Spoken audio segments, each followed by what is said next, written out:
How's it going, everyone? Yesterday I mentioned that in March we're going to Florida, and so I've got the plane tickets purchased, I've got the hotel room reserved, I've got the rental car reserved, and now I'm looking for things to do. And so kind of looking around online and watching videos. Some of the things that I found are Busch Gardens, and the website says it's a combo of thrill rides and animal encounters and the home to nearly 3,000 animals. So it's almost like it's roller coasters and a zoo. So that sounds like a pretty cool place to go. And something like that's going to take, I don't know, at least a day. So with only being there for 3 days, it's going to be hard to fit a bunch of stuff in. I looked on the website Atlas Obscura, and I found the Tampa Theater, and it says the Tampa Theater was built in 1926, and back then you could see a movie for 25 cents. And the pictures of the theater marquee are just awesome, and then there's some pictures of the interior of the building too on the website, and it looks really cool.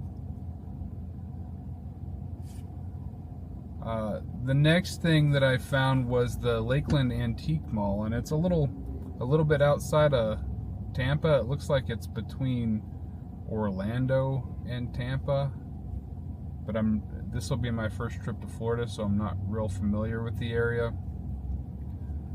So the Lakeland Antique Mall, and it says there's 250 vendors and all kinds of collectibles, and it looks like there's a lot of old Disney theming since it's so close to the Walt Disney World Resort. And then next on the list was Celebration, Florida, which is a town that was originally developed by the Walt Disney Company. And I think there's still some remnants of like the Walt Disney logos on street lights and stuff like that. So I thought that would be neat to see. And then I think inside of Celebration, or just on the outside of Celebration, is Lake Reinhard, and there's alligators in the pond, and it's Florida. I'm sure there's alligators everywhere in Florida, but this one I've seen in videos, and he seems to be there pretty often, and it'll be the first time I've seen an alligator in the wild. We've seen them in zoos and aquariums and stuff like that, so I'd like to go check out the alligator. His nickname is cool, and I think it was Adam the Woo that gave him that nickname. Don't hold me to that, but sounds pretty fun. And then in that same area, there's a Mickey Mouse power pole, like the power poles that have the power lines running to towns and houses and all that stuff. And this particular power pole is part of the power supply for Walt Disney World, but it's a big Mickey Mouse head instead of the normal T's that you see. And then I really want to go to Walt Disney World, but I don't think we're going to have the time to spend. There's so many parks and there's so many different places. So what I thought we would try to do is ride the transportation for Disney World. There's a monorail and a Skyliner and a boat, and they all go in between parks and resorts. And I thought if we tried that, it would be a way to get a good view of the resort, a good feel for Walt Disney World. I know there's some kind of downtown Disney places that you can go to or eat lunch at that would be neat.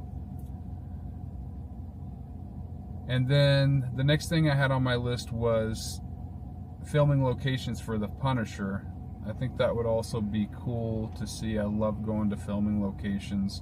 We've done several in California. We live in Las Vegas, so there's not a whole lot of filming activity that's not specific to the Las Vegas Strip.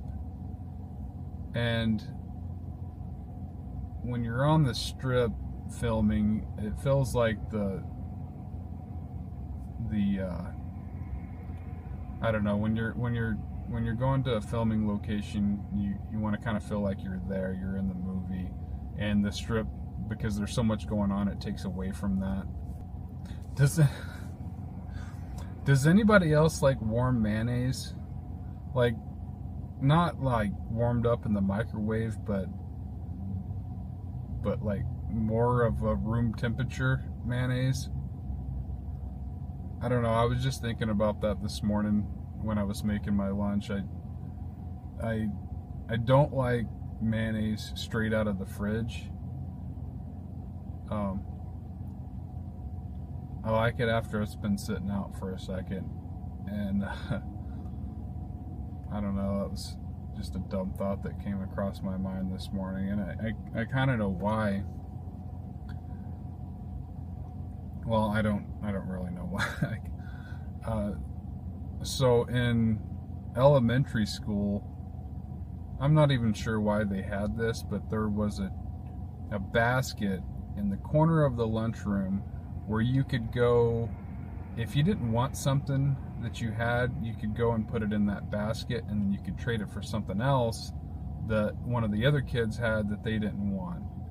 And I did that one day. I'm not sure what I had for lunch, but I grabbed a sandwich out of the basket, and that sandwich was a plain bologna sandwich with mayonnaise, and the only thing I can think else was in there was just pure love, because that was the best bologna sandwich I've ever had. And every bologna sandwich that I've ever had after that, I've always wanted it to taste like that bologna sandwich, and I've never found it. It's never happened, but I'll keep trying. And but it just brings me back to the warm mayonnaise. Like, I don't know how long that sandwich was sitting there, or even why I grabbed a bologna sandwich of all things out of that basket, but I did.